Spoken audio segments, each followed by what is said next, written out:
Okay, so let's start with a summary. What did we do in the last class? Mehraj, are you there? Would you like to give a summary today? Yesterday it was Nabil, right? So Yes, we Mehraj. did the evidences. We did the evidences present that support the theory of evolution. So the evidences for evolution of life forms has been gathered from many different aspects of science. So the first one is fossil evidence. Fossil evidences are the remains of hard parts of living organisms found in rocks. Their impressions in the rocky layers. Different age rock layers contain fossils of different life forms existing in different time periods, which probably died in during the formation of the particular sedimentary period. Some fossils were different from modern organisms, whereas others share similarities. The Okay. study, the study, the study of fossils records is called paleontology. Showed that life forms varied over time, and certain organisms are restricted to certain geological time periods. Then, sir, we did the embryological evidences of evolution, where you showed us the different types of embryos, and we wrote a paragraph from NCRT.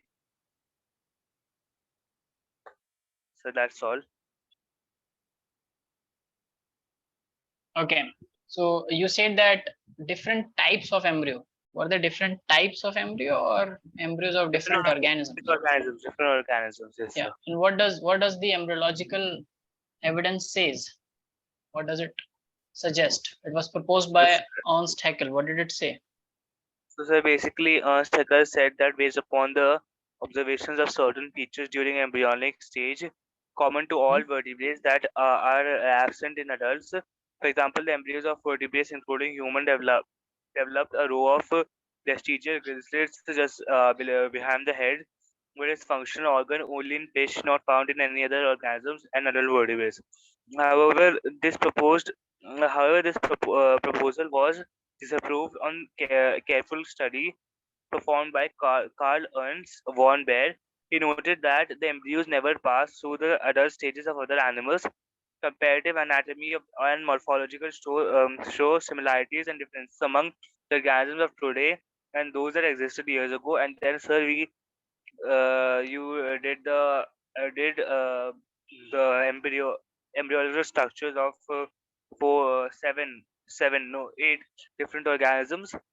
There is fish, salamander, tortoise, chicken, pig, cow, rabbit, and human. And what does it tells you? Were you It, convinced that? Yeah. yes, so it tells us that to a certain stage, all the embryos are similar to each other, but as they progress, they become more different from each other and uh, start uh, start to differentiate.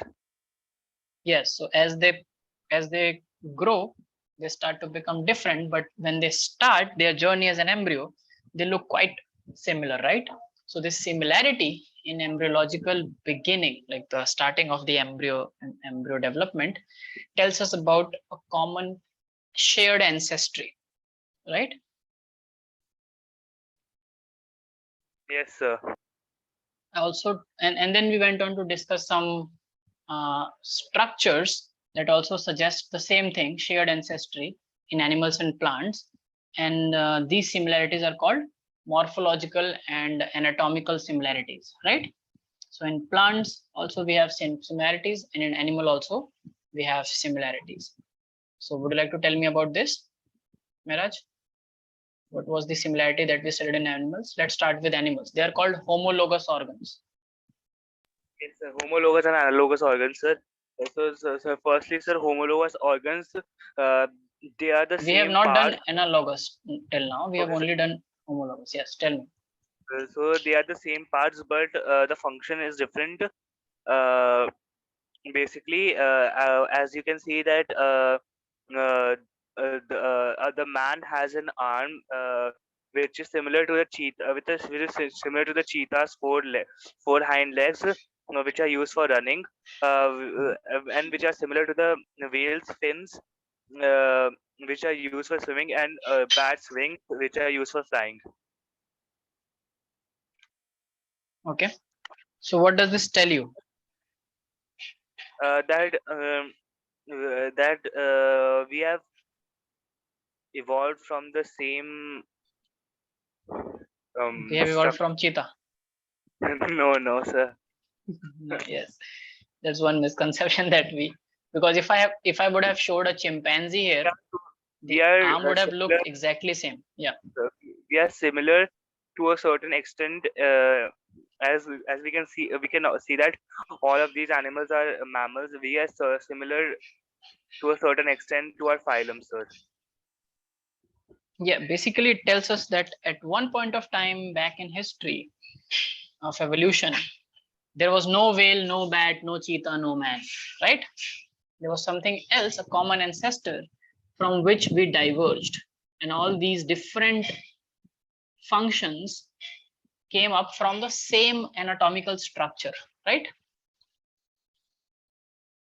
So the anatomical structure is same, which means the structure developed in an ancestor, not in ours.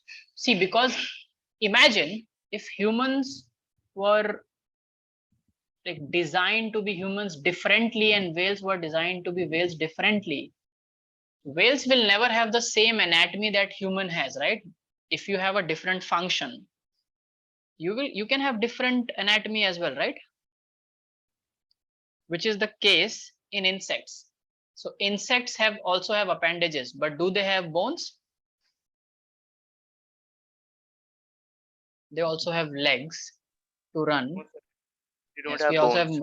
yeah, we also have Madhya joining. Hello, Madhya, good evening. Good evening, sir. So the question is, we were discussing in the last class that there are many structures which are called homologous. Okay, and homologous structures give us the proof for common ancestry shared between animals. The same homologous organs are also present in plants, right? In the form of thorns and tendrils. Now, on the basis of homologous and analogous structures, another proof for evolution or different kinds of evolutionary mechanism comes, which we call as convergent evolution and divergent evolution. So what do you think is, let's start with divergent evolution because we just read about homologous organs. So divergent, what does the word divergent means? To spread away. Yes, to diverge, right?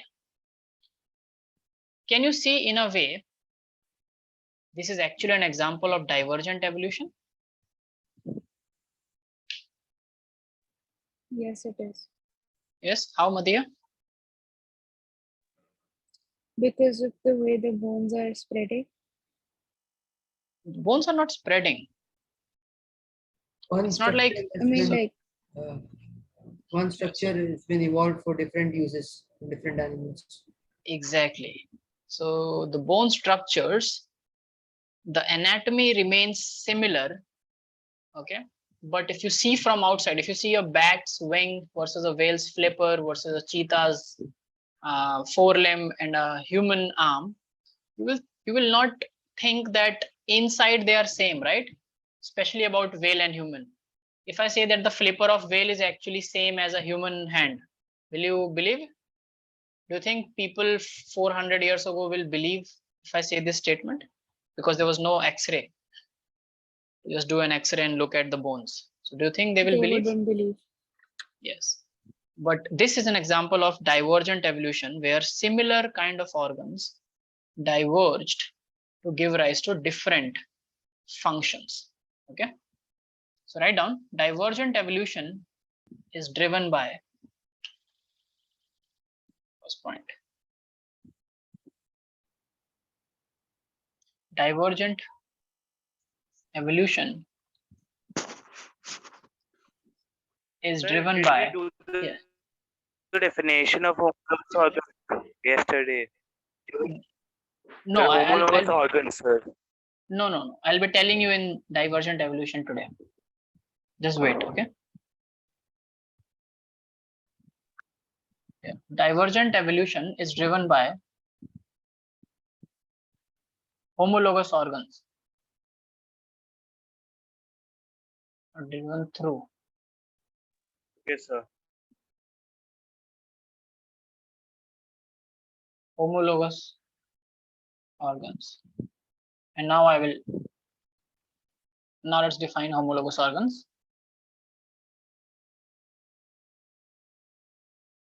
The organs having similar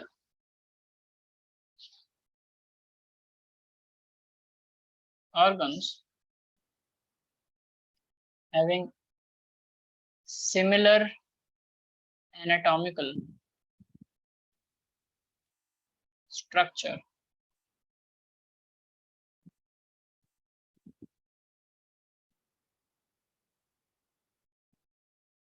but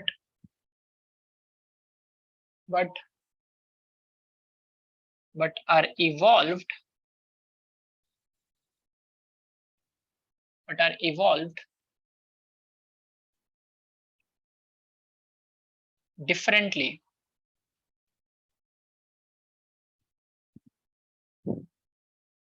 evolved differently to perform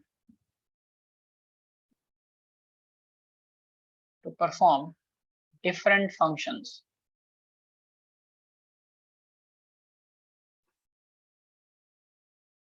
Perform different functions are known as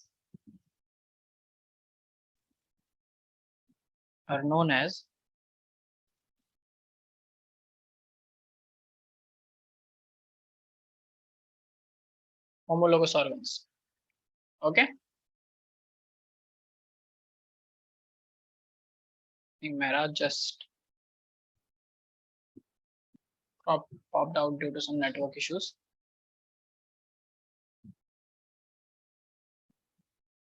But I think that this is clear, right? Clear to everyone? Yes, sir. Very good. Now write down homology. Third point, homology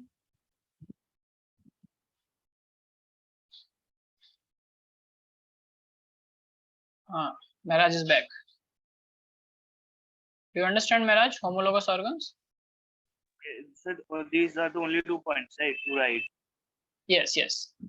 I was about to dictate the third one. But do you understand that the organs having similar? So this is where we are defining homologous organs. You were asking for this, right? Yes, sir. Yeah. So this is clear, right? Yes, sir. Just written. Shall I move forward? Just a second. Okay, written.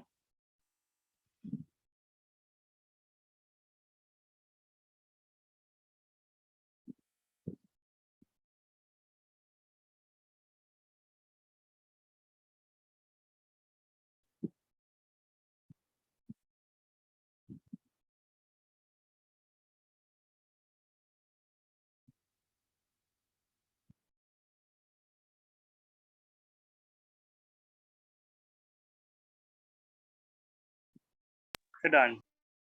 Okay, write down the third point. Homology indicates the presence of homologous organs, and the study of homologous organs is called homology. Homology indicates or provides a proof for common ancestry. Common ancestry.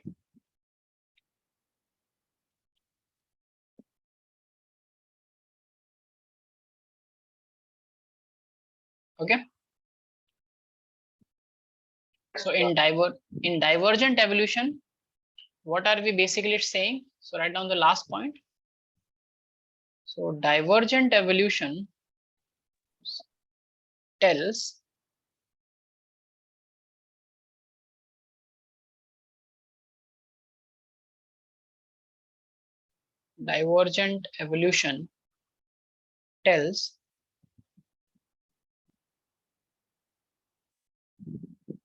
that different organisms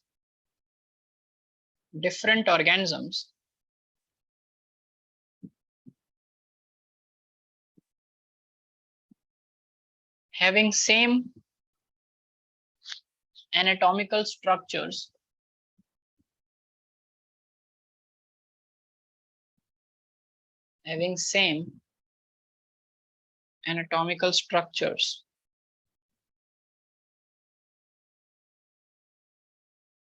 evolved morphologically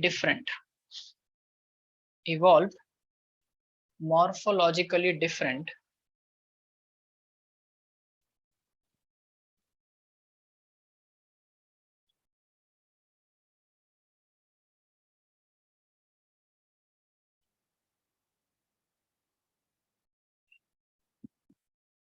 to perform different functions, or not to perform different functions, right? Now to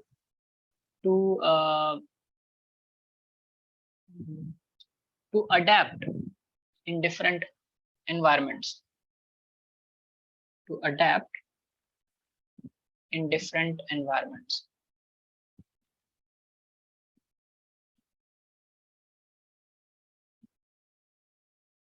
Morphologically different. Morphologically, what did I say after morphologically different?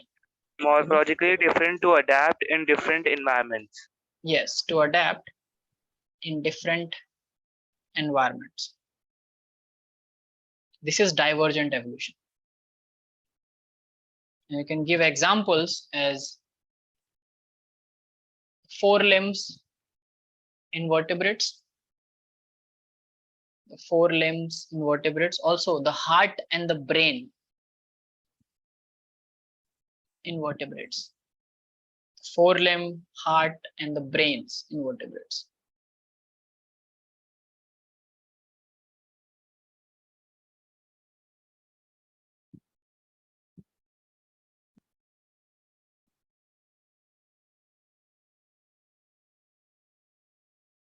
They're done. Done. Now let's come to convergent evolution.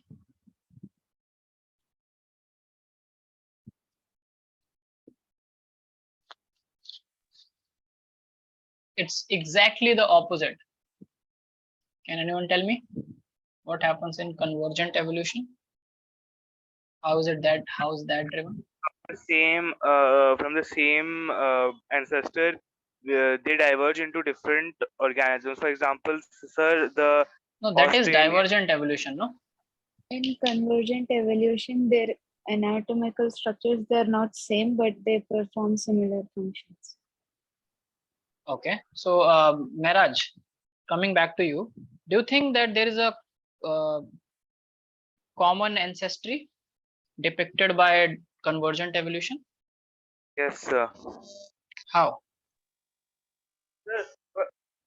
There is a common Your voice is not clearly audible to me, Mehraj. Sir, I did not understand your question, sir. Can you repeat? I am asking, how is convergent evolution different? Because you used a sentence, and I want you to understand this before we move forward, that in divergent evolution, organisms having similar anatomical structures, which may be sharing a common ancestry, go to adapt in different environments. That's called divergent evolution. Now I'm asking, what is convergent evolution? And you are using similar kind of terminologies there also. So I was just wondering, what is the difference? So why don't you tell us the difference if you know it? Can we discuss some differences? How will you differentiate? Yes, please. Convergent evolution, sir. They have so basically, sir.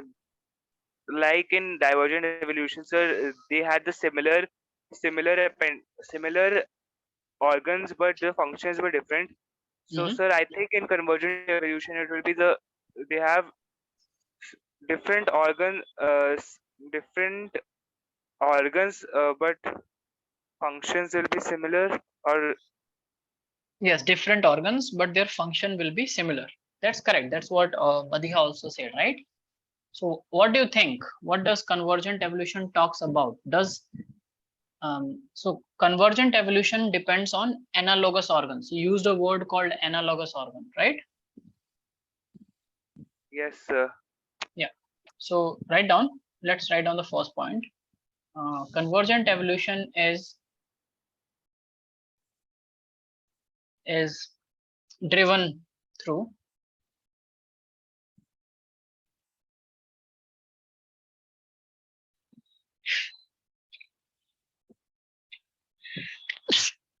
excuse me.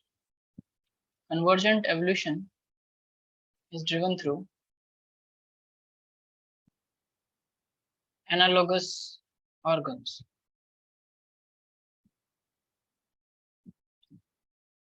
Now, what are analogous organs? Analogous organs are actually a proof that convergent evolution happened. Now, write down.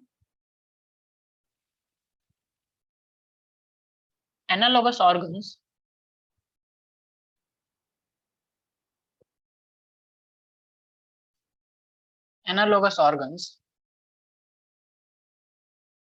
look morphologically similar.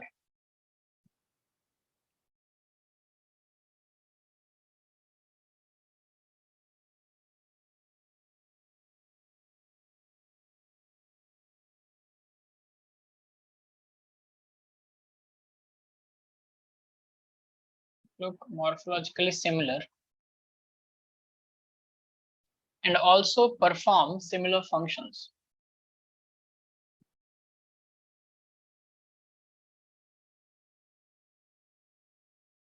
And also perform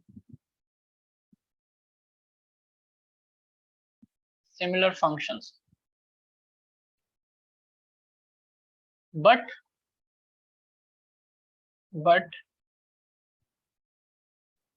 are anatomically different.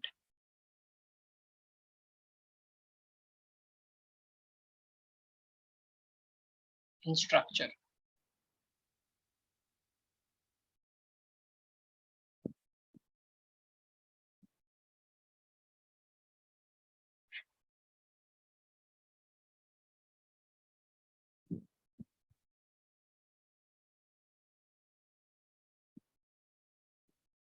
Okay.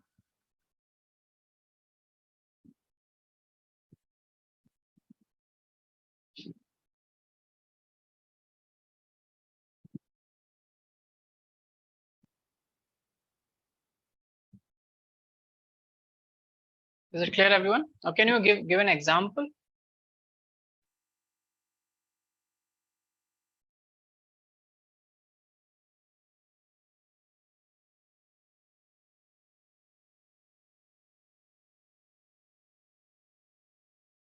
An example.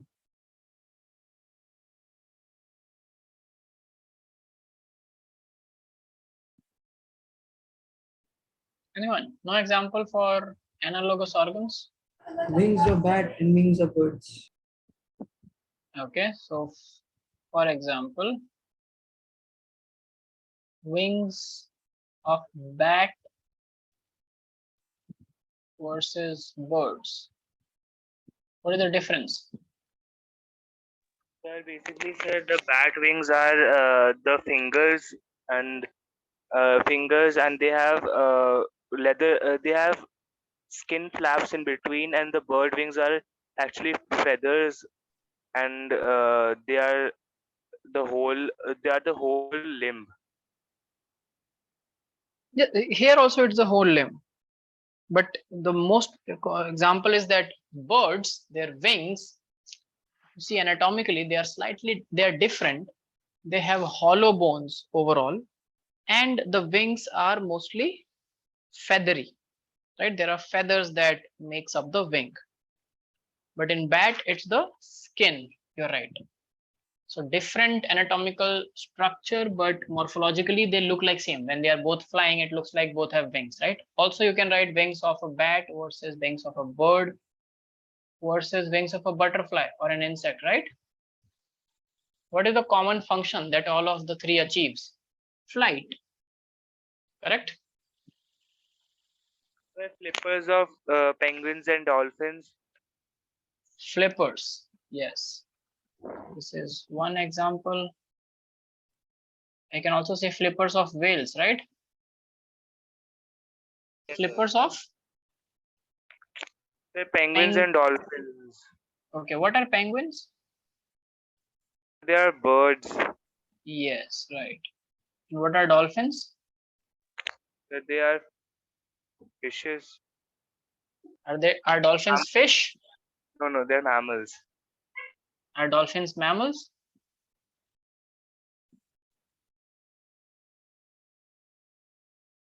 Sir, I don't know, sir. See, you know about dolphin, but you don't know whether a dolphin is fish or a mammal. What is a dolphin, Madiha? Is it a fish or a mammal? It's something we all know about, but we never paid attention to. Dolphin, shark, and whale. There are three, let's say, big organisms that live in water. I have already told you that whales are mammals. What are dolphins and sharks? Sir, Shark is dolphins not are a fish. also mammals. Dolphins are also mammals. Are you sure? Yes. Yes. Shark is not a fish. Shark is not a fish. Yes, sir. It's not bony fish. It's having It's a cartilaginous. cartilaginous fish. But it is a fish, right? Yes, sir.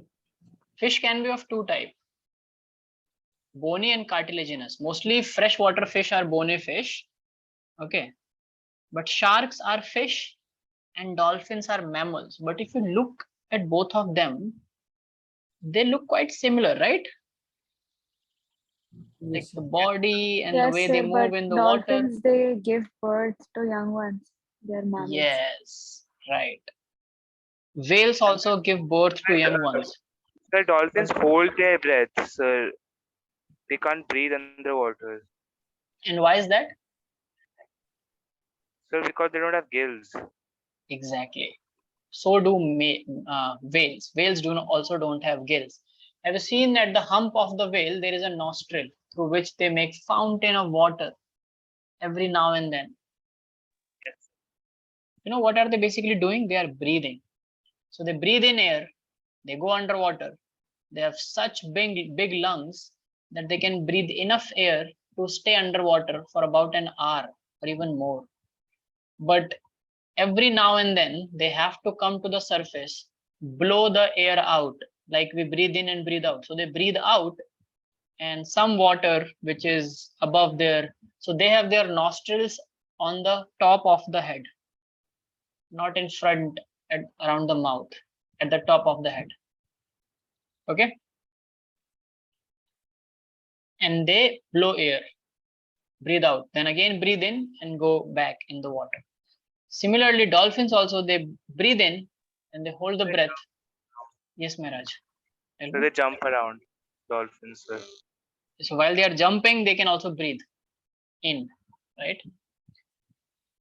But sharks Yes, sir. are fish. But you know, there is one interesting thing about sharks as well. Sharks gives egg, but some shark species can also give birth to the young ones. But they are still fish. Interesting, no?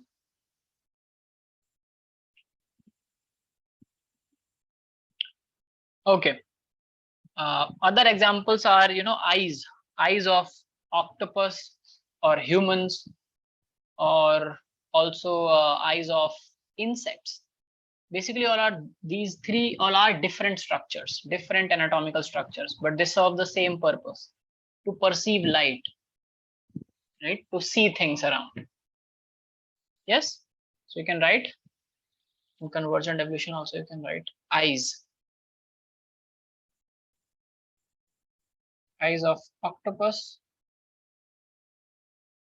versus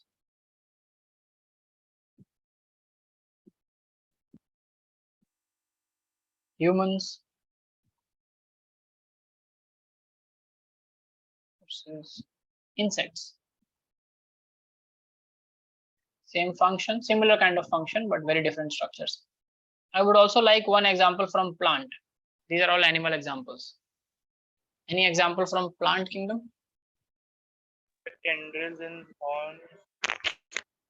Tendrils and thorns are not Sir, thorns of cactus and thorns of rose.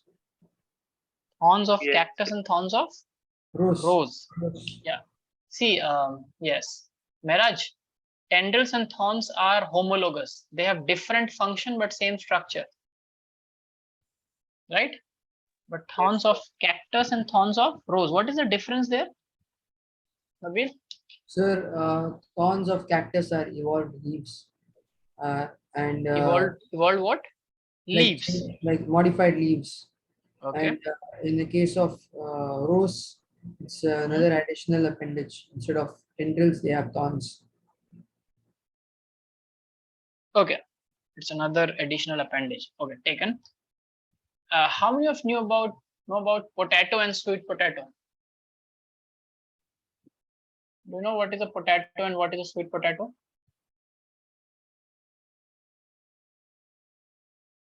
What structure is potato? What part of plant is potato? Stem. The Stem. Yes. And what is sweet potato? Sir, It is I so. think it's root. Yes. Sweet Sweet potato is a potato root. is a root. But do they look similar? Yes, Sir, sir. somewhat. And is their function similar? No, sir. Yes. They both store starch. The function is storage.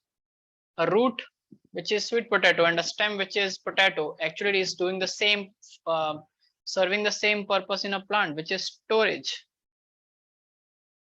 Do you understand, Miraj? Yes, no? You can just boil both and eat because both have starch and sugar. But one is a stem and the other is a root. Is it clear? Yes, sir. Okay, so you can also include sweet potato and potato.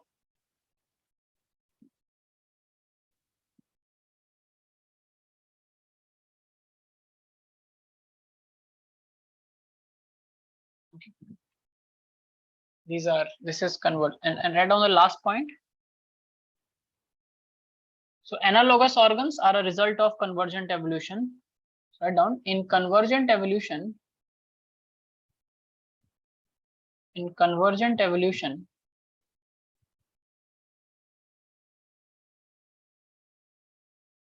different organisms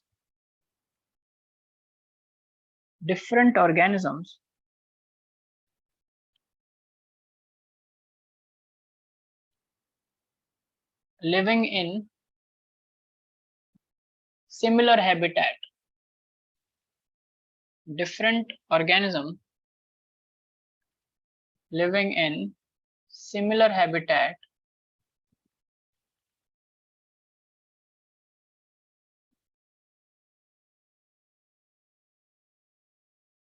leads to selection of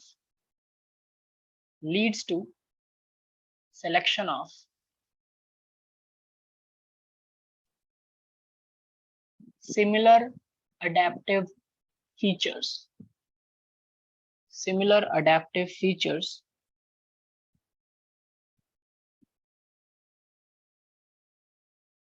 to achieve same function.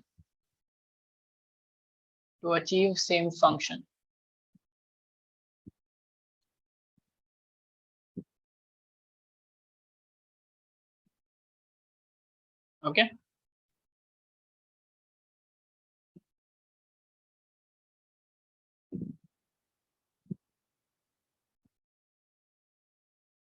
Is convergent evolution clear? Convergent and divergent along with examples and their needs. So if you make flow chart for divergent evolution, it will be like this. So there is one common thing from where multiple different features are evolving, right? They are diverging from one common point. You understand? Yes, sir. In convergent evolution, there are different things already present, but they are all coming towards achieving a similar function, right? You can also find evidences of convergent and divergent evolution, specifically in organisms, where in different organisms there are similarities in proteins and genes that perform a particular function, right? So this also tells us about common ancestry. Is it clear? Yes, sir. Okay. Now moving forward, we come to natural selection, which was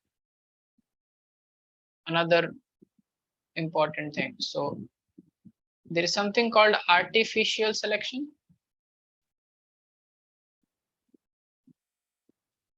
versus natural selection.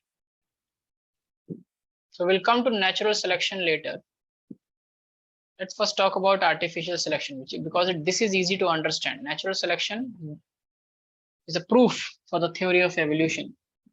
But what do you understand by artificial selection? Can you give me something on artificial selection? So Artificial means? Yes, Naveen. So different breeds of dogs, like we choose what characteristics we want in them. We make them breed. Yes, accordingly, right? We make them breed accordingly and we choose the genes. How do we choose? So basically, we can breed selected plants and animals. We just don't do it for animals, we also do it for plants in agriculture, right? We have domesticated many wild animals and crops. For example, all our domesticated animals, including dog, comes from their wild relatives, right? So you know that there are wild dogs in jungles. Yes, sir. Yeah. And there are also wild cats from whom we have domesticated dogs and cats, which lives with us. So if humans, in a very short span of time, through selection, like selection of certain specific traits, show that actually it is possible to make new breeds and disprove the theory of creation, don't you think that nature over millions of years can do the same thing?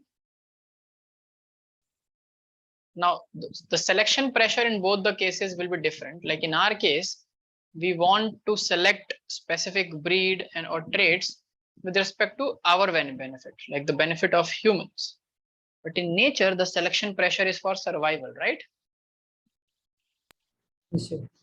Yeah. So write down.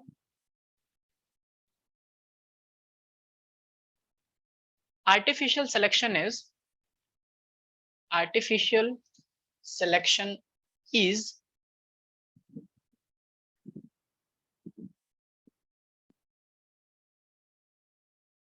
when humans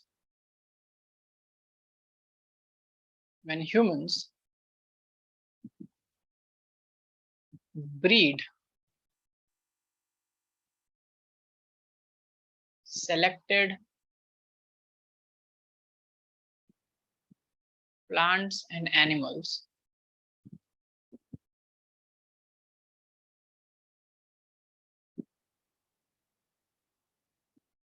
for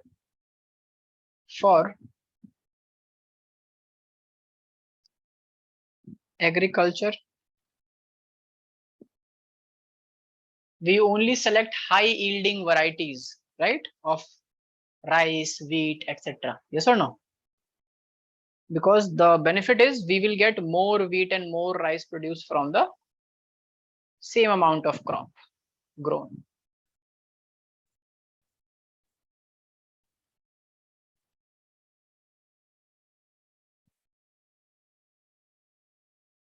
For agriculture, horticulture. You know what is horticulture? Growth of flowers. Yes. So we have variety of flowers, very different variety of flowers, which you will not find in a raw jungle, in a natural jungle, right?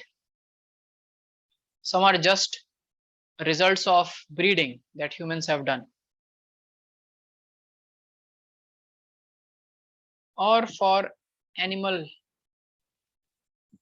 husbandry or security, like dogs.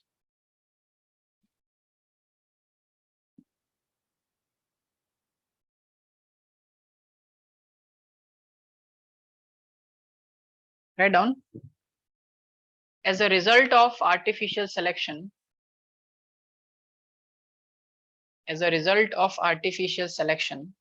humans managed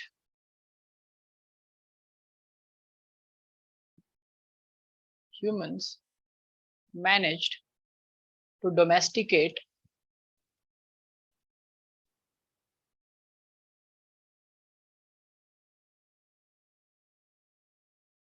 many wild animals and plants.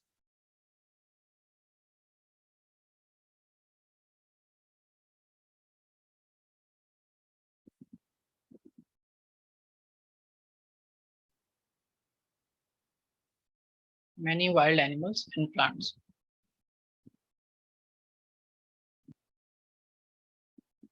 Okay.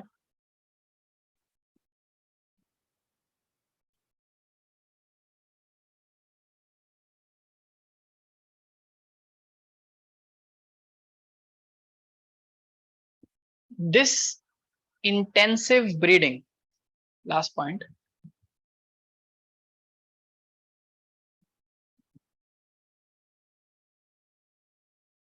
this intensive breeding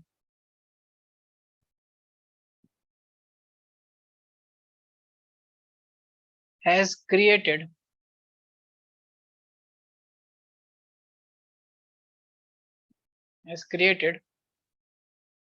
many different breeds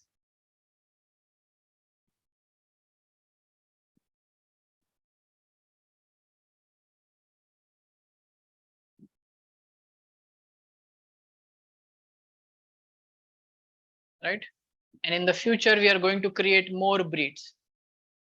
So if in a very short time, through artificial selection, humans can manage to create breeds which did not existed in the nature, don't you think nature can do the same thing to create different species over millions of years? Right? Yes, sir. Yeah.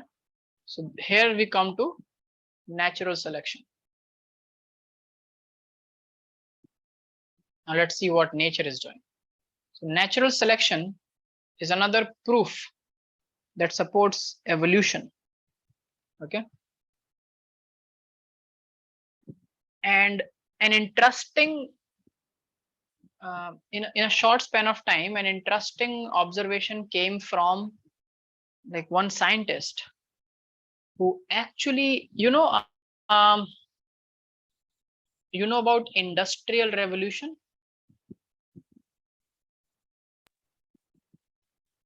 Yes. Industrial revolution. So in England, there was industrial revolution that occurred in the early 19th century. Okay, which means 1810, around that time. Okay. So sorry, before industrialization in early 19th century. And in the early 20th century, which is like less than 100 years, some 70, 80 years, there were so many industries that started because the credit goes to inventions, lot of inventions, mechanical, electrical, power generating apparatus we invented. And suddenly, within a span of few decades, man is producing a lot of stuff. So the industries are just at boom. And more the industries, more will be the pollution. Yes or no? Yes or no? Yes, sir. Now, and one observation came out of industrial era, which talks about natural selection. Now, first, let's define natural selection. Write down. Natural selection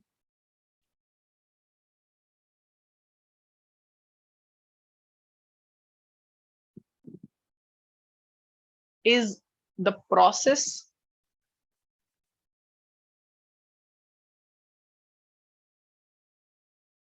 by which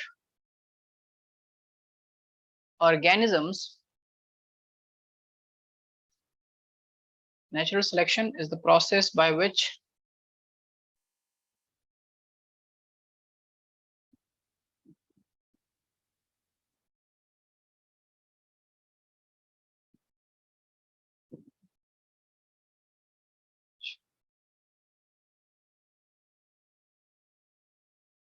that are well equipped or fit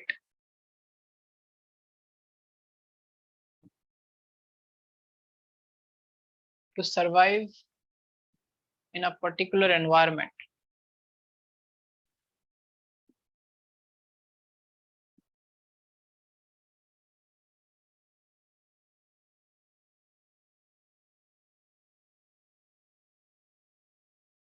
On the basis of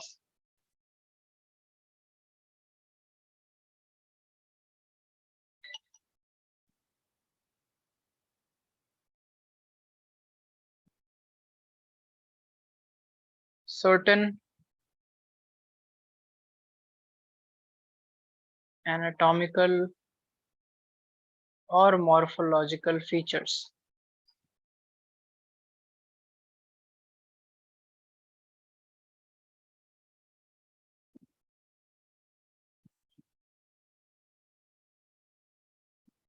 Are selected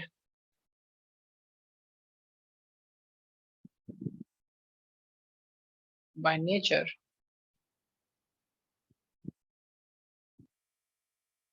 and continue to grow as a population. Is this clear? The process of natural selection? Yes, sir. Yeah.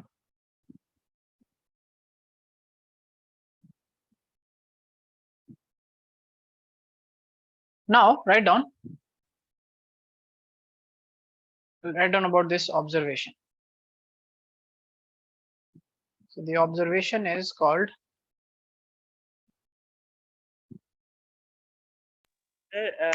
Have you written anything after the last point of artificial selection, the third point? no, I have dictated you. Sir, what was the last point, sir, of artificial selection? Yes, Madhya, can you repeat the last point?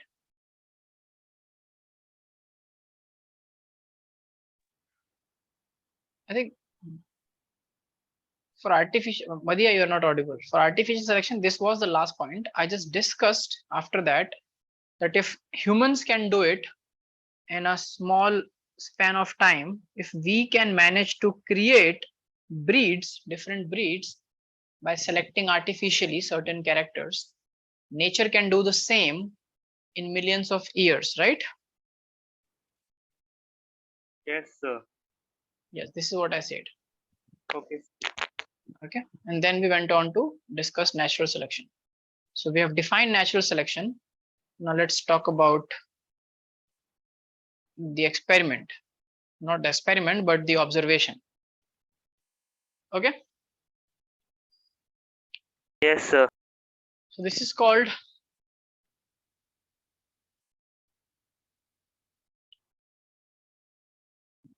industrial melanization.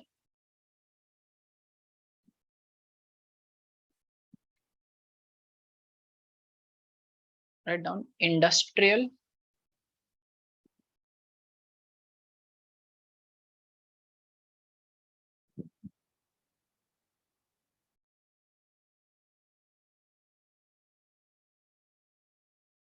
in moths. You know what are moth?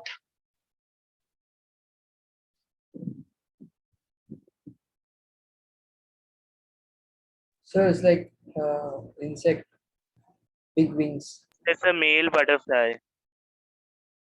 Male butterfly is not moth. Male butterfly is butterfly. What is a moth? It's an insect which flies, has big wings, nocturnal Yeah, motion. yes, It's the complete opposite of moths, sir, of butterflies. Sir. They're active in nights and they are dark skinned. yes, and they do not have, like, they are not very colored ones. They don't have bright colored because they are nocturnal, so it makes sense that they are often dull colored, right? Not like butterflies. And they do not feed mostly on nectar like the butterflies. Sometimes they are attracted by nocturnal flowers. Okay, so yes, so write down what happened during this. So it was an observation made by people. So there were moths. So collectors always collect these insect species and study about it, right? So in England, write down, in England,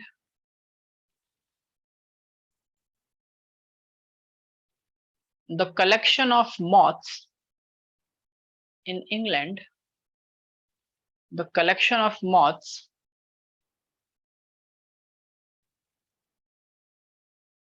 made before industrialization.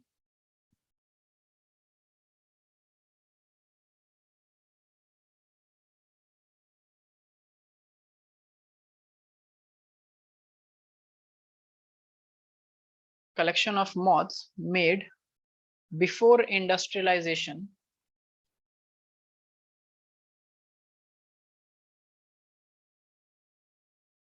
it was observed that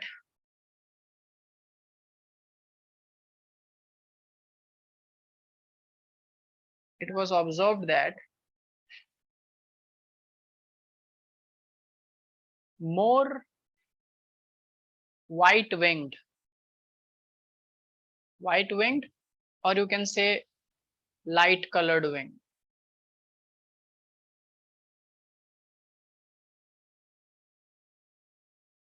more white-winged moths were present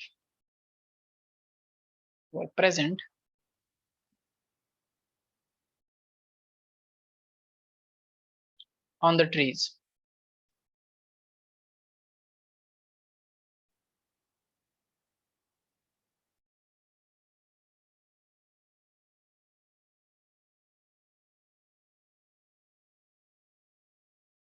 And then what happened? Write down next point.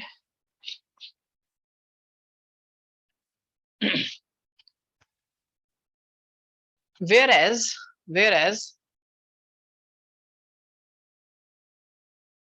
when moths were collected from the same area,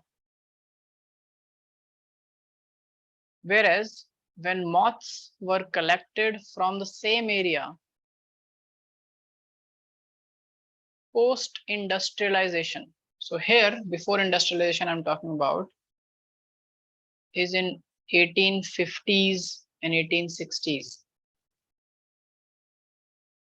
Okay, whereas when moths were collected from the same area post industrialization,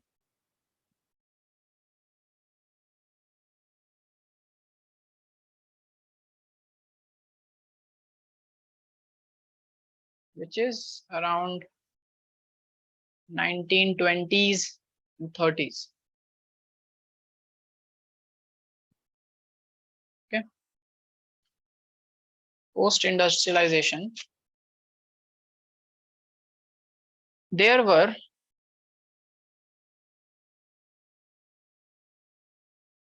more dark-winged moths.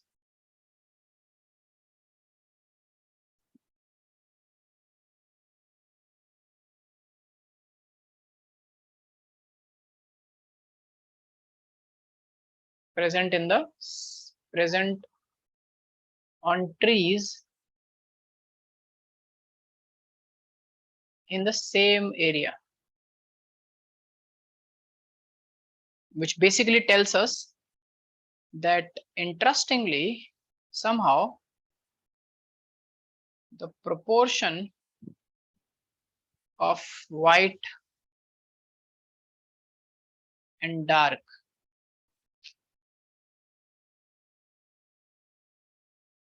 moths were reversed. Now, if you were a evolutionary biologist or ecologist and you got this observation, can you tell me what's happening here?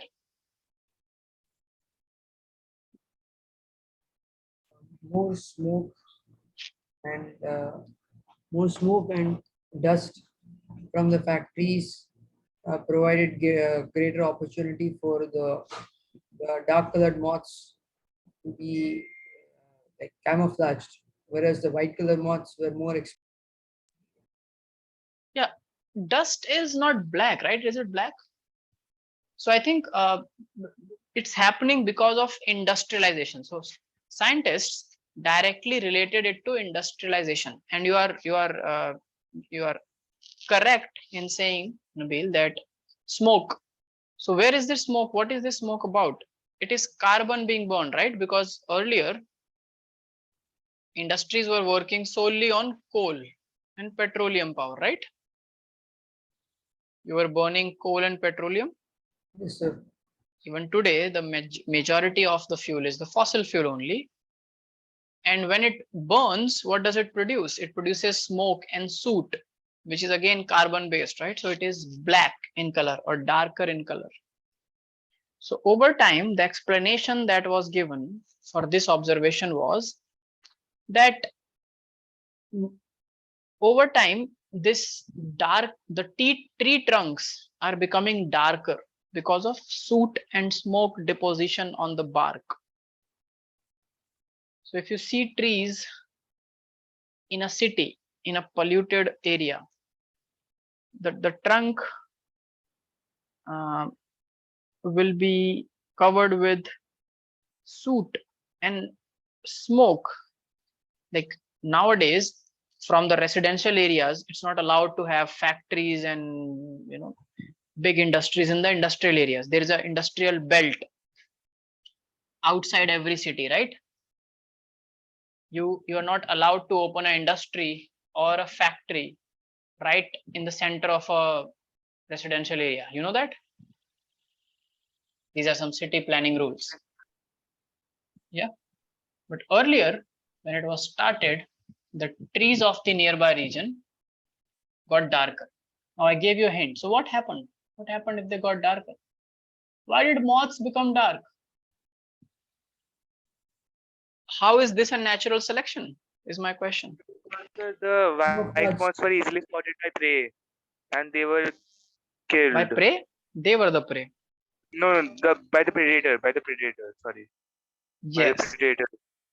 So it is easy to spot a contrasting moth from its background, right? So when the background was in the beginning, let's write this. Let's write it like this. So this is pre-industrial era, and this is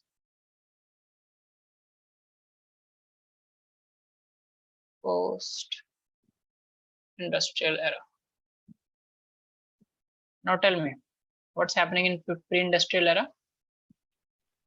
First, I can say Pollution, so sir, tree colors are white. tree trunks are lighter in color, right? Due to, tell me, due to less pollution. Yeah. Then the post-industrial era,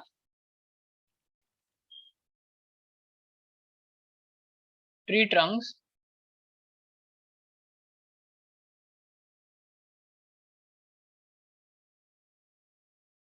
became darker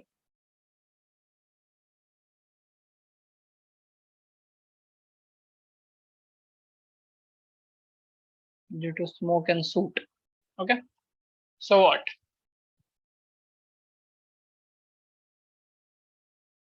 Dark colored and light colored moths were always present, right? If a moth is light colored, it means it is producing less melanin. Simple, right? Melanin is a pigment that provides color to the epidermis. Yes or no? Or any other pigment that provides color.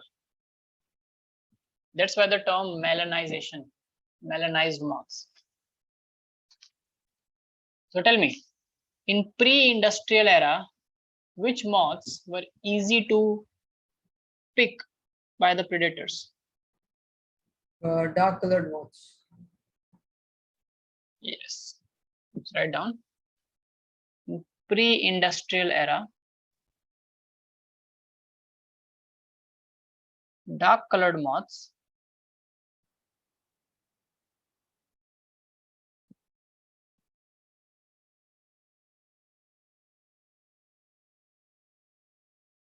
were easy to spot by predators, right? Like birds. Birds eat moths. Because the tree trunks were light, so if a dark colored moth sits on that trunk versus a white colored moth also sits on the same trunk adjacent to each other, it's easy to pick up a dark colored moth. Like it will be like a spot on a light background. Oh, sorry. Can you see the screen? Yes, sir. Versus what was happening in post-industrial era? Tell me. White colored moths became more easier to spot. Yes, now it reversed. So white colored moths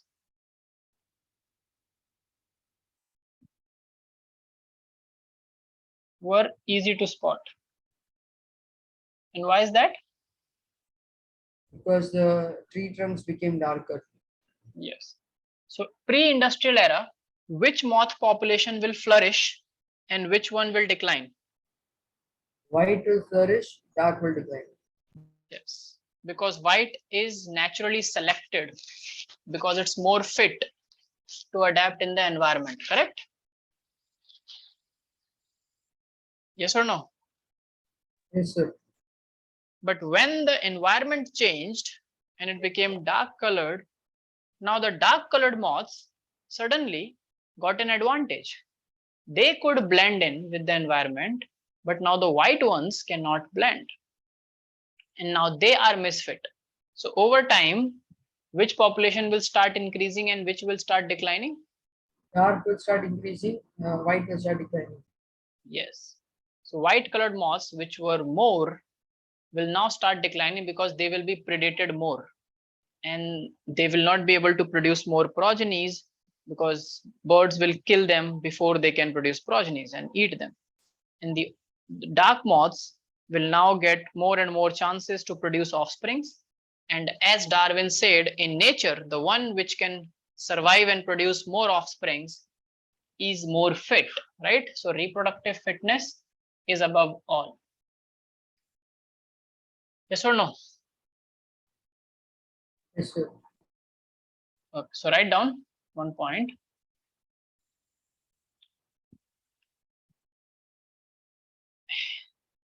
Moths that were able to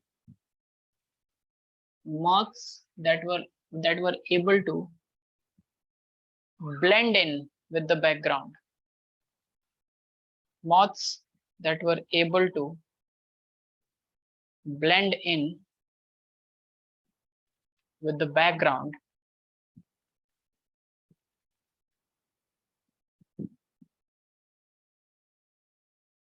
survived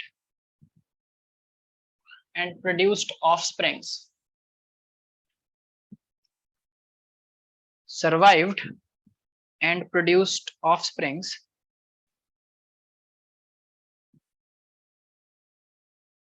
in both pre-industrial and post-industrial era.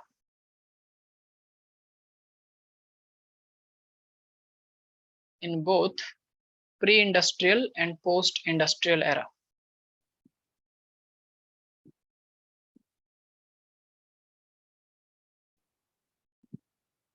In pre-industrial era, yes, Maharaj. Repeat the point. Okay.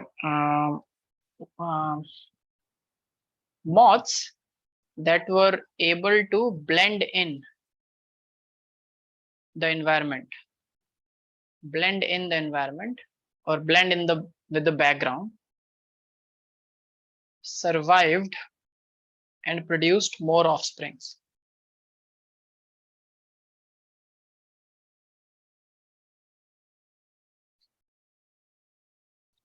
Now, to say that the increase in the number of melanized moth, dark colored moths are called melanized moths.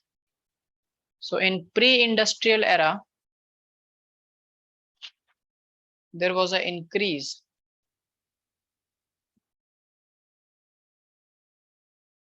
in the population of which moth? White colored moths. Yes, or I can say non-melanized moths, right?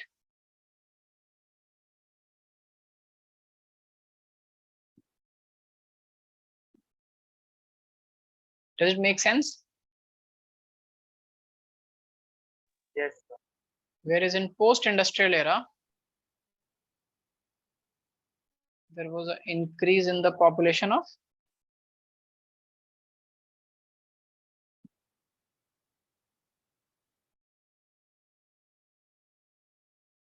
melanized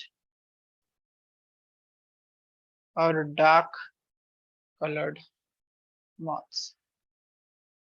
But where will this happen?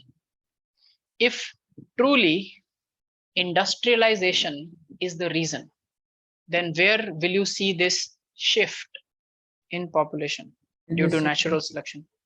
In the cities. Urban cities. areas. Yes, urban areas where the industries are set up, right?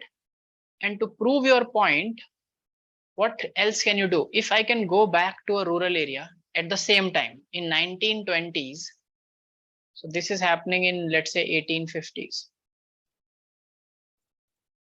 And this is happening in 1920s. Okay. So this is happening in the urban areas, right? Where the industries are set, because that is the reason.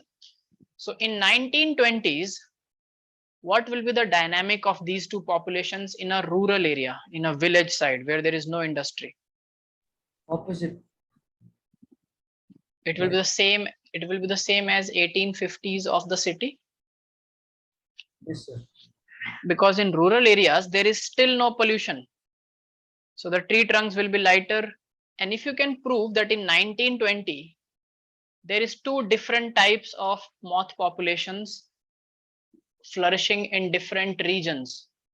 Melanized moths flourishing more in the cities and non-melanized moths flourishing more in the countryside or in the rural areas. Then, in fact, you are providing a proof for natural selection. Yes or no? Yes, sir. Yeah. And this is exactly what happened. So natural selection says that the population which is better adapt, which can survive, will increase in population size. But no variant will be completely wiped out. Yes or no? It's not like in the cities, there will be no non-melanized moth post-industrial era, in the post-industrial era.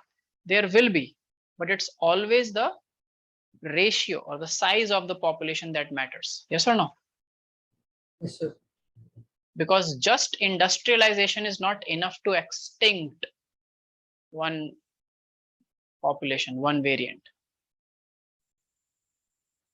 Yes? Yes, sir. Yeah. Can you give me any other example that has led to selection of particular variant or species over the other? Sir, extinction, I know. Like the dodo. Dodo. Yes, sir. Dodo could not, like Dodo's extinction also to a very large extent, along with the environment, it is also due to man-made factors, right? Yes, sir. It was not equipped to deal with humans hunting. Yes, right. Same goes for like saber tooth and mammoths. I think humans killed, and saber tooths, all these apex predators like tigers, lions. In a jungle, they are the least populated, like they're the least in number. You know that? It's like a pyramid. At the top of the pyramid will be a top predator. How many lions do you think are there in one jungle as compared to number of deers 5 to 6. per jungle, right? Yes, sir. If the jungle is a fairly big jungle, because yes, lions have a territory. If any other lion comes in the territory of another lion, they have to fight. They don't. So they have hunting grounds. But in that hunting ground, one predator predates from hundreds of prey. This is how the balance is maintained. So as you go down the pyramid, at the top, it will be an apex predator. Then there will be prey, then other secondary prey, or then plants, right? On which the prey feed. So anyways, tigers, lions, saber-tooth in the history, they were low in number and we kept hunting it. So that is also one reason. But I am asking, can you give me one good example on the basis of what we just studied now? So if a question comes on industrial melanization, will you be able to write it now?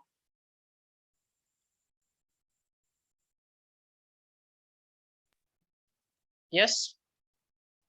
Yes, sir. What was industrial melanization? How did it work, etc., etc.? Yes, sir. And you also know that it is an example, good example of Natural selection. natural selection. So any other example can you give me?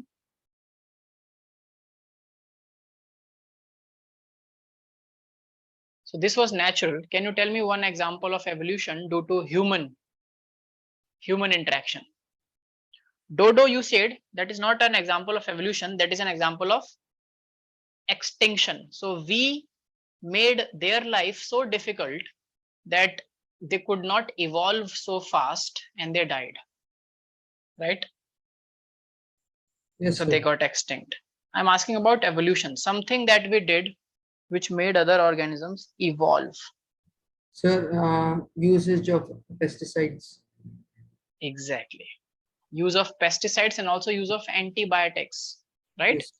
Yes, sir. Nowadays we have antibiotic resistant bacteria. We are not able to treat bacterial infections the way we used to do before, correct? So antibiotics are getting less and less effective over time. So these are so write down some examples, write down what is an example, or give an example of evolution by anthropogenic action. This is the question.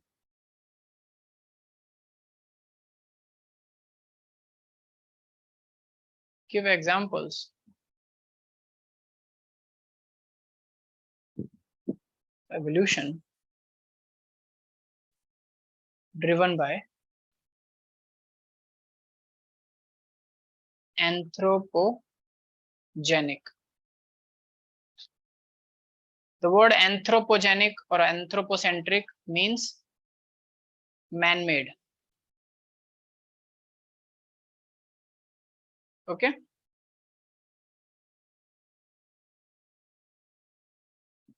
The study of effect of human and its action on the environment is called anthropology. What it is called? Anthropology. Yes. So anthropogenic action means any action which is done by humankind which affected something. Anthropocentric view is any perspective from the human's perspective, humanity's perspective. So write down the answer.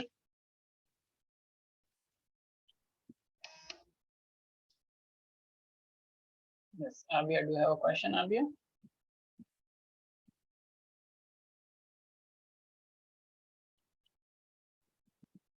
Okay, first is excess use of pesticides and herbicides.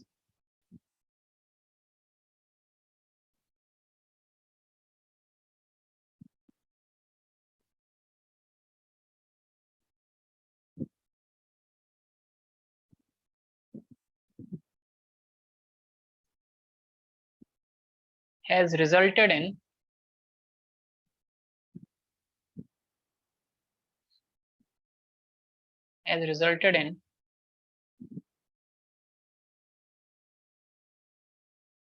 resistant varieties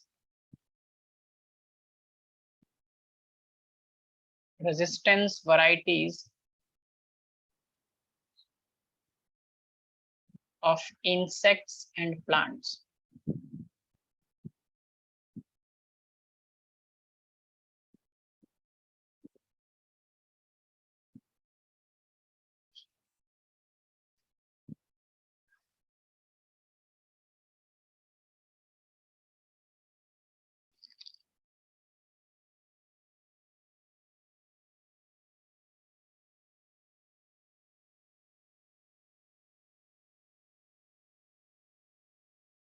Okay.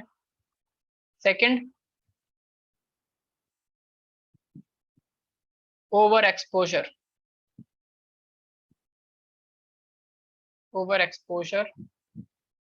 of antibiotics. When antibiotics came, they were great drugs to treat any infection, any microbial infection. So they were so misused, like any kind of infection, and you must have seen it happening these days also. Anyone of you had a viral fever? Yes, sir. And then you went to a doctor? Yes, sir. And then what did doctor give you? Antibiotics. Was it a bacterial fever? No, sir, just fever I had. It was a viral fever. It was caused by a virus. Then why do you think doctor gave you antibiotics which work against bacteria? Was it a good step or a bad step? Bad step. To some extent, it was a good step. Let me tell you how. The reason behind giving you antibiotics when you are down on viral fever is to give you a preventive measure that, see, your immunity is already down. You have been attacked by viruses. So there are high chances that if you get a bacterial infection also, you are gone. So let's strengthen one point at least, because we do not have antivirals, right? We do not have good antivirals. So instead, let's assure that you do not get bacterial infection that can override your viral infection. So this was the intent. It was an honest intention, right? Good intention. But then what happens? We take the medicines first day. You take paracetamol. You feel better, right? You take the first dose of antibiotics. You feel better. Then you take the second dose and you feel much better. And then you stop taking the doses, right? Yes, sir. We never complete the course of antibiotics when they are given to us. We only take medicines till the time. If doctor is saying that this is a medicine, take these medicines for 3 days, 70% of the times humans will leave it on the second day itself. If they start feeling good, they will leave the medicine. And what happened here is you did not completely killed all the bacteria that could have been there in your body, in your system. Because when you are down on viral infection, some bacteria may attack your system, right? Because bacteria are around us everywhere, in water, in food, through some contamination. They can come through flies or through pets. You are around people, so it can also come through other people, clothing, etc., right? So you expose the bacteria to antibiotics, but did not expose it enough, or you did not kill it. So it got a exposure, but it survived. So if you beat someone and then leave that someone, what will happen? She will come back. For revenge. And this time, the person will be more prepared, right? Yes, sir. So we beat the bacteria, but we don't kill the bacteria. Next time, when they attack our immune system, the same drugs do not work that effectively. Also, for every small and big infection, which is not even bacterial, we should not give antibiotics. Okay. So you are right partially that overexposure is not good. Also, whenever it is prescribed by a physician, complete the course, complete the dose of medication. Never leave it in between. So all these reasons over time in last 50-60 years have resulted that now we have multi-drug resistant strains. Okay, so overexposure to antibiotics, write down,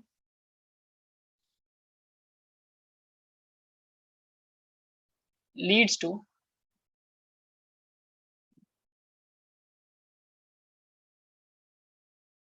evolution of resistant strains.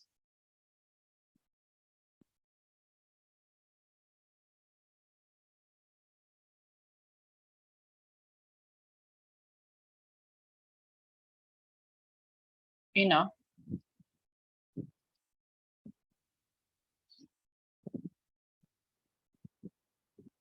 comparatively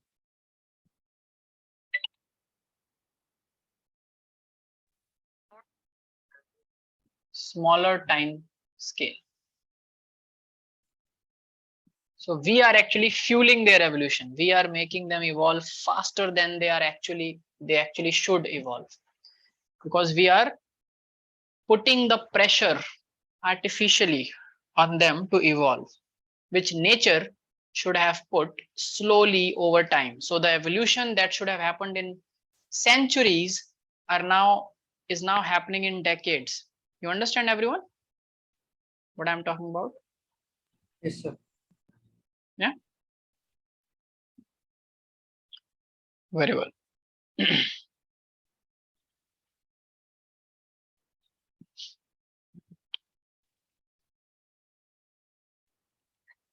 Okay, so these are, and also write down one more point. So what does this tell you? If we can also make organisms evolve, nature is also making organisms to evolve. Whenever there is a pressure on an organism, if it is a simpler organism, a prokaryote, a eukaryote, which is simpler, it will evolve faster. If it is a complex organism, and if it cannot evolve, it will go extinct. So what does it tell you about the nature of, or the process of evolution? Evolution is faster in simpler organisms. In Yeah, more that is complex yeah, that is organisms, there. But does it not tell you that evolution has no direction? You can just, it's like a boat in an open sea. You can just steer it in any direction. It's a ship floating in a sea. If you turn the steering, if you change the pressures, for example, in cities, when tree trunks become darker, darker moths were better fit and their evolution, like they survived better. But in the same cities, if all of a sudden, let's say after 1920s, all the industries were shut, again the trees are light in color, what will happen? Again the light colored, Dark yes, colored Nabil, will again suffer. right? So don't you think that it is not deterministic? It does not have a fixed direction. It's not written in stone that evolution will only go in this direction. It is always with conditions apply, right? Terms and conditions applied. So when you write evolution, there is always a small star made, and that star tells you about terms and conditions applied, right? Yes, sir. Yes. So write down one last point. The examples, both, sorry, write down both the examples of natural selection and evolution due to anthropogenic action. Both the examples of evolution due to natural selection and evolution by anthropogenic action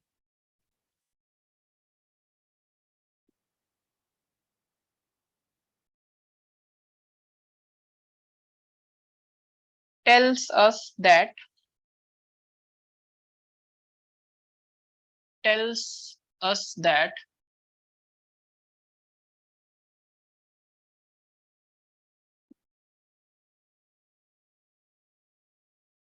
evolution is not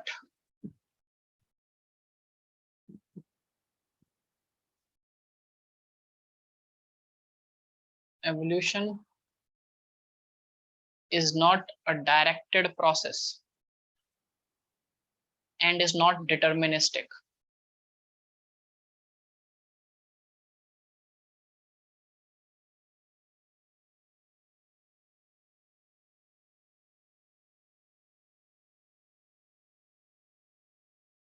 Evolution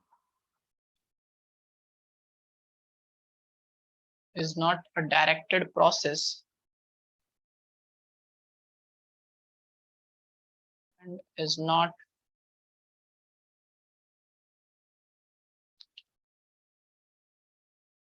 deterministic always. Instead,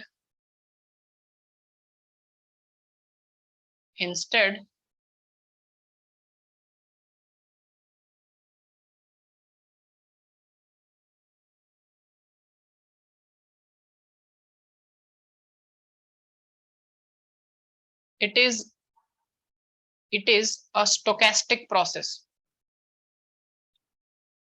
What do you mean by stochastic?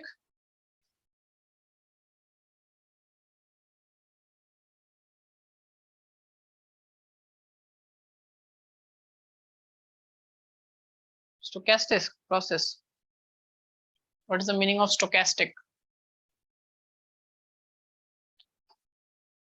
With variability, not fixed. It can randomize given the conditions, right? Is it clear, everyone? Yes, sir. Instead, it is a stochastic process based on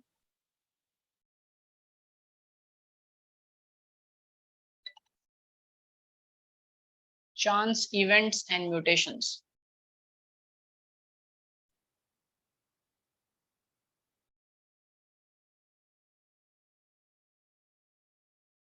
Chance events and mutations in organism.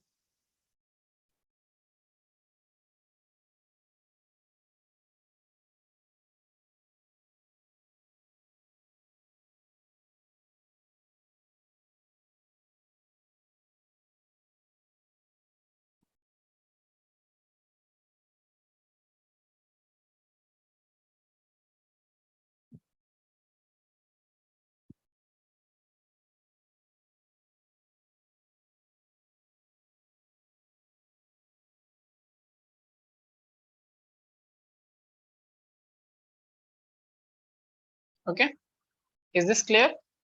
Yes, sir. And do you understand everything that we have discussed till now? So these are all proofs of evolution, that see, it is happening. This is what evolution is. So let's go back and take a look at all the proofs. Okay, from here, observations and evidences. So go through all the evidences quickly, everyone.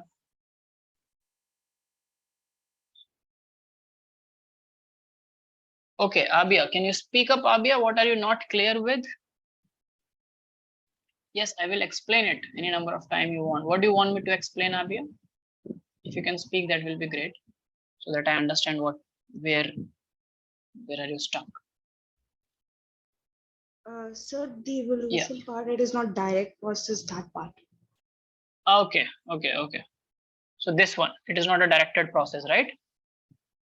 Yes, sir, that. Yeah. Okay, Abia. So just be with me and say yes or no if you understand. So when we discussed proofs of evolution, let me go from top to bottom. We know that fossil evidence is one proof that evolution happened, because fossils tell us that there were different organisms in the past and now there are different organisms in the present, and so in the future also there will be different organisms as a result of evolution, right? With some Yes, sir. different set of characters, and some similarities will also be there, but differences will also be there. Then it also yes, then we came to the embryological evidences, which suggested that there may be a link of common ancestry, because all the embryos in the very initial stages look similar, whether they are a fish embryo or a mammal embryo or a bird embryo. Okay, so it hinted toward common ancestry, and later on all these embryos become very different.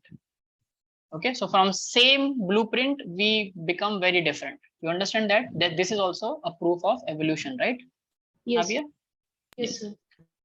Now then we came to homologous and analogous organs, and we studied convergent and divergent evolution also. So either what can happen, that different functions can arise from similar anatomical structure, that is called divergent evolution. You see here, the anatomical structure is same in all the four, but the function is different. Human forelimb, cheetah's four limbs, whale flippers, and bats wings. They're basically same anatomically, but they serve different functions. So here also there is a proof for shared ancestry. That's where this common structures came from. The ancestry was shared. It does not tell that human evolved from cheetah or cheetah evolved from whale or something like that. Do you understand? It tells about common ancestry down the line. Okay, clear, Abhi? Divergent sir. evolution. Convergent evolution tells that the opposite is also possible, but when different types of organisms live in the same environment, so they have to do some same functions. For example, if birds are also living on trees and bats are also living on trees, and to go from one place to another, they cannot walk, they only can fly for larger distances. So both of them should have wings, right? Yes. Also butterfly.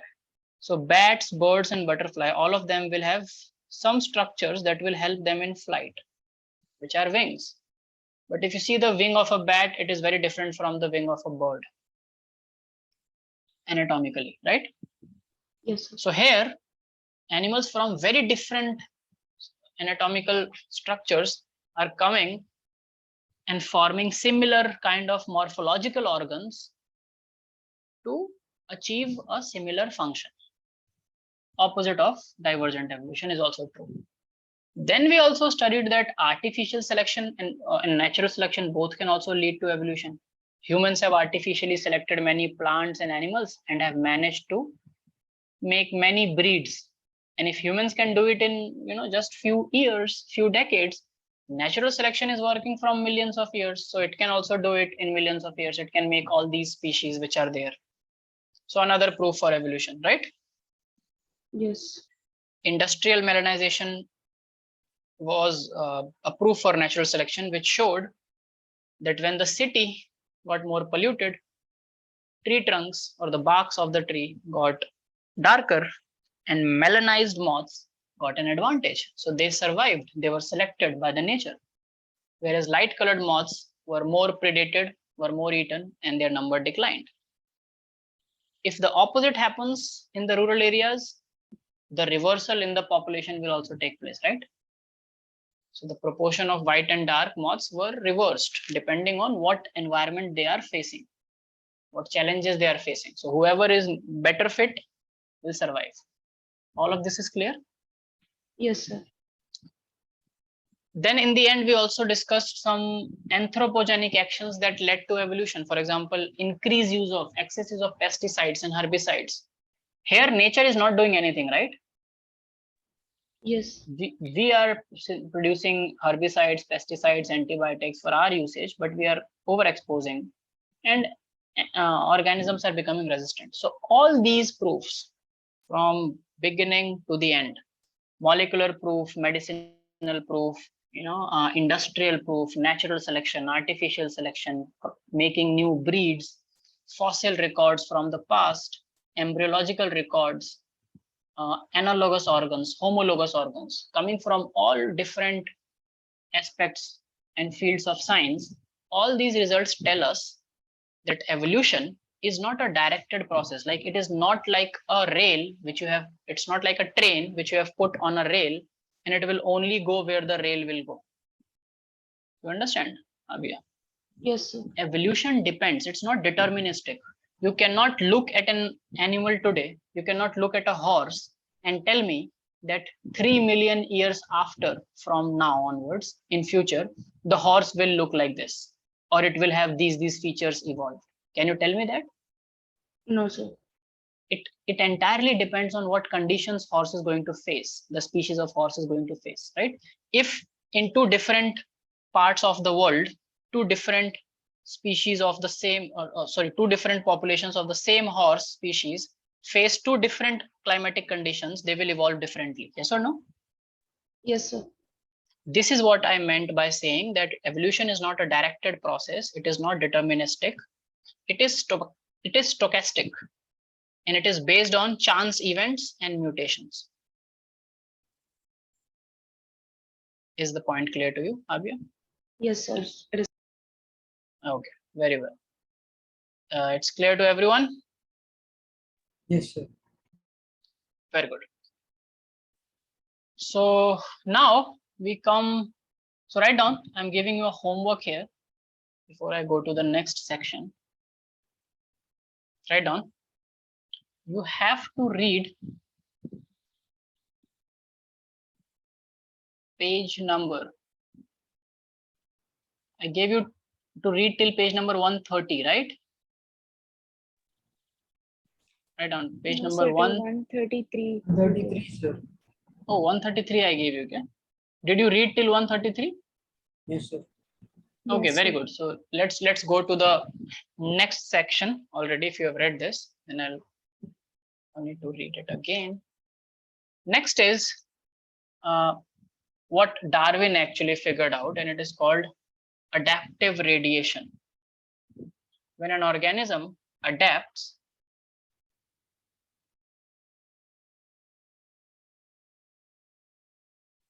and also radiates. This radiation is not like the radiation you studied in physics, but the concept is somewhat same. What do you mean by radiate? Sun radiates heat. What does it mean? Move out. Spread. Yes, to spread. Very good. Spread is a good word. Okay. Now, adaptive radiation is where the same species, okay, spreads to different climatic conditions and adapts with respect to that climatic condition or whatever the food habit or whatever challenge is being thrown at the organism from nature. So adaptive radiation was first studied by Darwin through specific birds called finches. Okay, so it is a process. Write down adaptive radiation is the process of evolution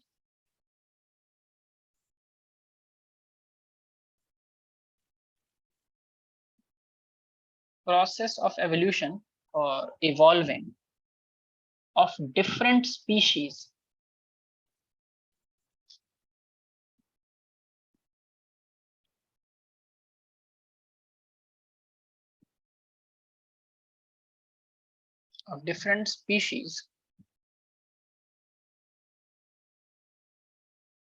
in any given geographical region.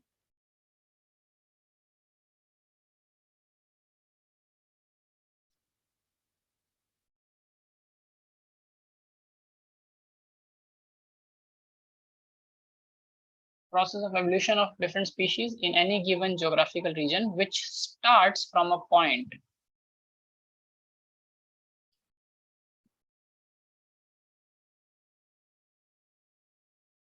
Starts from a point and literally spreads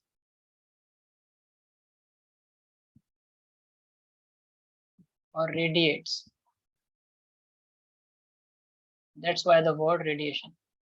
Spreads to other areas or habitats.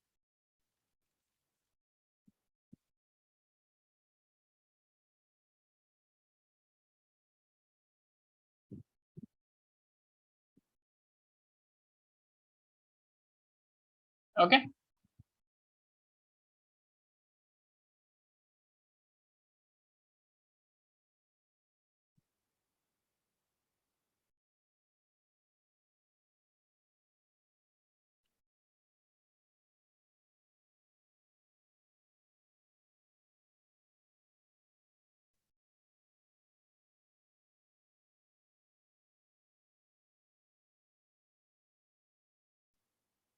Now, the best example through which we can study adaptive radiation is Darwin's finches.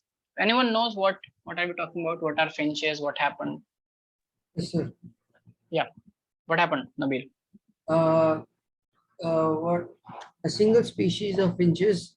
When Darwin, when he explored the Galapagos Islands, he found that a group of finches in each island, they all were essentially this, had more or less same characteristics, but they possessed some characteristic differences. So what he proposed is that one particular group of finches migrated to different Galapagos Islands, and each got their own characteristic differences based on the habitats and food availabilities of those particular islands. Very well. Yes, complete, please. Some adapted for feeding on seeds, some adapted for feeding on insects. And so feeding is a very just one aspect, right? So you mean to say the different species only differ in their feeding habits, right? Otherwise, they are all just finches. The same thing that we did to dogs, nature did to finches, right? yes, sir. You mean to say that? Okay, fair enough. Now, my question is, why do you think that Darwin thought that they all evolved? So in adaptive radiation, there is one more point. Look at the definition carefully. It says a process of evolution of different species which starts from a point, which means it all started from one species somewhere, right? Or all the varieties come from the same area. So why do you think Darwin thought that these are all different varieties that came from the same and were not? Because at that point of time, the theory of theory of creation was very popular, remember? Now, no one visited the Galapagos and did this study before Darwin. No one paid attention to the fact. See, if you were to create a finchie, right? You will create a finches, right? you are not creating like, why will you make very subtle changes in the finches that will lead to just one aspect change, like their feeding habit is changed, so their beak shape is changed. Rest, everything is just a finch. You know, that way you can just keep going on making 10,000 different kind of finches only. Do you think that supports the theory of creation? If all organisms has to be created unique and differently, you will make one finch, one dove, one pigeon, one parrot. You know, you will make different kind of birds. Yes or no? Yes, sir. Why will you make 10 kinds of finches only, and then 30 kinds of parrots, and then 12 kinds of crows? Does it make sense to you? Very, very subtle changes. So Darwin thought that, see, there is something connected here. So he started observing these finches, their behavior, their feeding habits, their anatomy, their morphology, and he realized that these varieties were because of different food availabilities on different islands, but they all evolved from the same island. Like they have a common link, same finches, and then the original one were seed eating. Okay, so their other features are same, only their beaks are altered. So some will have finer beaks to become insectivorous, some will have different shorter beaks to be vegetarian finches. Okay, but basically they are all coming from the original seed eating finch. Do you understand? Yes, sir. So this is how adaptive radiation, so basically it radiates. So there was one seed eating finch, from which there was insect eating, there was vegetarian one, there was, let's say, what other things finches do eat? Fruit eating.